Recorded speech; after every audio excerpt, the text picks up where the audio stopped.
Baik, di sini saya akan membacakan soal P11-1. Perusahaan Aladin membeli mesin 201 pada 1 Mei 2022. Informasi berikut ini berkaitan dengan mesin 201 yang dikumpulkan pada akhir Mei.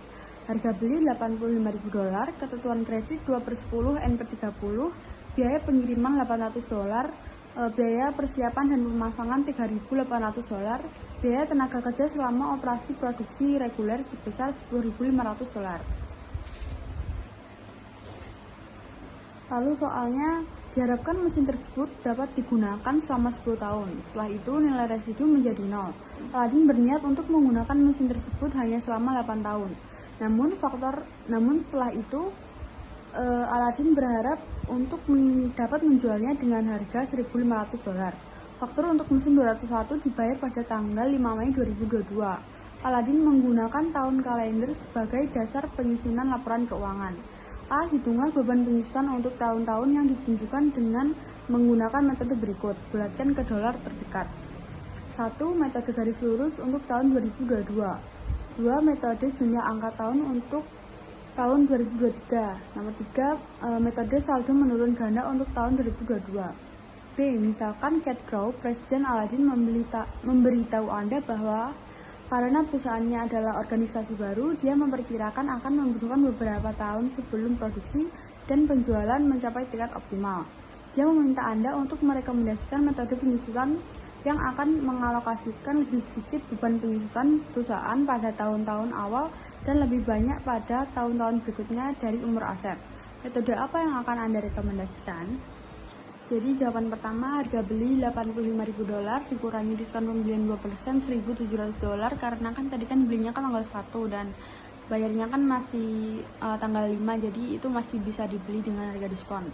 Terus pengangkutan $800, instalasi $3.800, dijumlah harga pokoknya menjadi $87.900, lalu dikurangi lagi sama nilai sisa $1.500 dan jadi dasar penyusutan $86.400. Lalu kan ini pakai metode garis lurus, jadi $86.400 dibagi 8 tahun terus dikali lagi sama 8/12 dengan jadi hasilnya $7.200. Lalu soal selanjutnya yang nomor 2, tahun mesin 8/36 dikali $86.400, dari itu jumlah itu dari soal sebelumnya, dan total penyusutannya ada $19.200. 7/36 dikali 86.400 dan total penyusutan $16.800. Lalu di 2001 yang nomor 1 itu mendapat hasil $12.800 didapat dari $19.200 dikali 2/3. Lalu yang 6.400 didapat dari 19.200 dikali 1/3. Dan yang 11.200 itu didapat dari $16.800 dikali 2/3, jadinya hasilnya $11.200. Lalu setelah dijumlah hasilnya $17.600. Dan yang untuk soal ketiga, saldo yang menurun 2 kali lipat untuk tahun 2022. Jadi ini $87.900 dikali 25% dikali 2/3. Jadi hasilnya $14.650. Lalu soal yang B, misalkan Cat Crow, Presiden Aladin, memberitahu Anda bahwa karena perusahaannya adalah organisasi baru, dia memperkirakan akan membutuhkan beberapa tahun sebelum produksi dan penjualan mencapai tingkat optimal. Dia meminta Anda untuk merekomendasikan metode penyusutan yang akan mengalokasikan lebih sedikit beban penyusutan perusahaan pada tahun-tahun awal dan lebih banyak pada tahun-tahun berikutnya dari umur aset. Metode apa yang akan Anda rekomendasikan?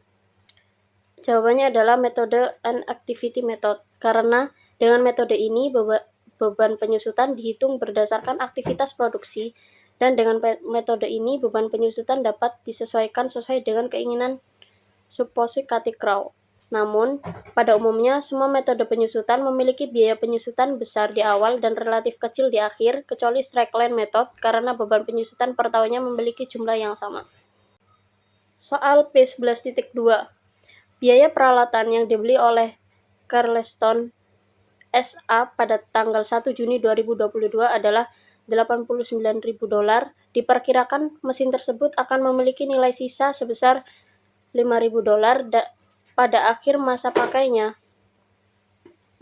Diperkirakan 7 tahun. Total jam kerjanya diperkirakan 42.000 dan total produksinya diperkirakan 525.000 unit. Selama tahun 2022, mesin tersebut dioperasikan 6.000 jam dan diproduksi sebanyak 55.000 unit. Selama tahun 2023, mesin tersebut dioperasikan 5.500 jam dan diproduksi sebanyak 48.000 unit. Hitung beban penyusutan mesin untuk tahun yang berakhir pada tanggal 31 Desember 2022 dan tahun yang berakhir pada tanggal 31 Desember 2023 dengan menggunakan metode berikut. Yang A, metode garis lurus. Untuk menghitung beban penyusutan tanggal 31 Desember 2022, caranya ialah harga perolehan dikurangi dengan nilai residu dibagi usia ekonomis dikali dengan 7/12. Nah, 7/12 itu didapat dari 1 Juni ke 31 Desember, yaitu 7 bulan. Maka hasilnya 89.000 dikurangi 5.000 dibagi 7 dikali 7/12. Hasilnya adalah $7.000. Kemudian beban penyusutan tanggal 31 Desember 2023 dicari dengan harga perolehan dikurangi dengan nilai residu dibagi dengan usia ekonomis. Maka $89.000 dikurangi $5.000 dibagi 7 hasilnya adalah $12.000. Kemudian metode yang B adalah metode unit output. Caranya dengan harga perolehan dikurangi dengan nilai residu dibagi perkiraan total produksi. Maka $89.000 dikurangi $5.000 dibagi dengan 525.000 unit. Maka hasilnya adalah $0,16 per unit. Untuk menghitung beban penyusutan tahun 2022, caranya ialah dengan mengkalikan 55.000 unit dengan $0,16. Hasilnya adalah $8.800. Kemudian untuk mencari beban penyusutan tahun 2023 yaitu dengan mengkalikan 48.000 unit dikali dengan $0,16, hasilnya adalah $7.680. Nama saya Rini Setiawati dengan NPM akhir 317. Soal P11.2C. Biaya peralatan dikurangi nilai sisa dibagi total jam kerja, sama dengan biaya peralatannya 89.000 dikurangi nilai sisanya 5.000 sama dengan total jam kerjanya 42.000. Selanjutnya untuk tahun 2022 yaitu 2 dikali 6.000 hasilnya 12.000. Lalu untuk 2023 hasilnya 2 dikali 5.500 hasilnya 11.000. Jawaban soal P11.2 yang D. Rumusnya yaitu n plus 1 dibagi 2 sama dengan 7. 7 plus 1 dibagi 2 sama dengan 7 dikali 8/2 sama dengan 28. Selanjutnya penyusutan untuk tahun 2022 yaitu penyusutan sama dengan biaya dikurangi nilai sisa dikali jumlah tahun dibagi jumlah digit tahun dikali jumlah bulan dibagi jumlah bulan dalam setahun.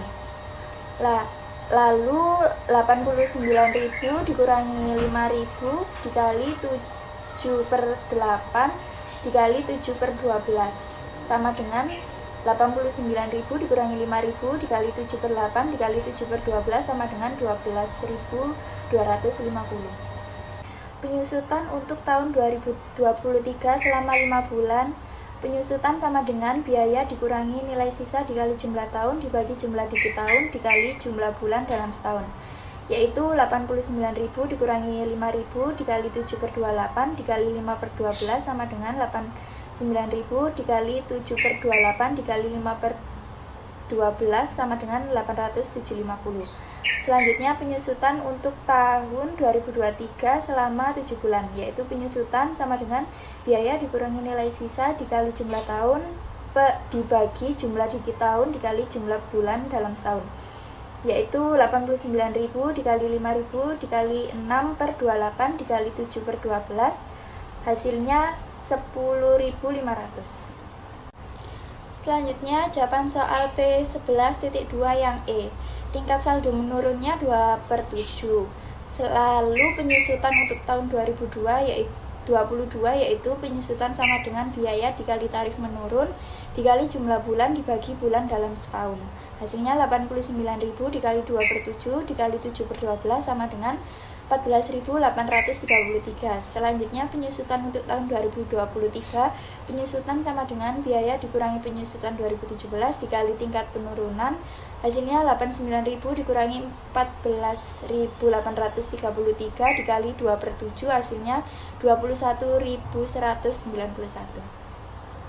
Oke, selanjutnya kami akan menjelaskan soal yang kami buat, yaitu soal deflasi. Yaitu yang 1 Januari 2024, Indri membeli tambang emas dengan harga tambang 300 juta, BPHTB 5% dari harga tambang, PPN 12% dari harga tambang, notaris 4% dari harga tambang. Nah, tambang emas yang diestimasi nilainya sejumlah 2 juta ton tambang dalam 5 tahun. Nah, hitunglah deflasinya. Jadi di sini deflasi Januari sampai Desember 2024 itu ada 500.000, 2025 itu 350.000, 2026 150.000, 2027 400.000, 2028 600.000, sehingga jumlah tambang emas yang diestimasi nilainya sejumlah 2 juta.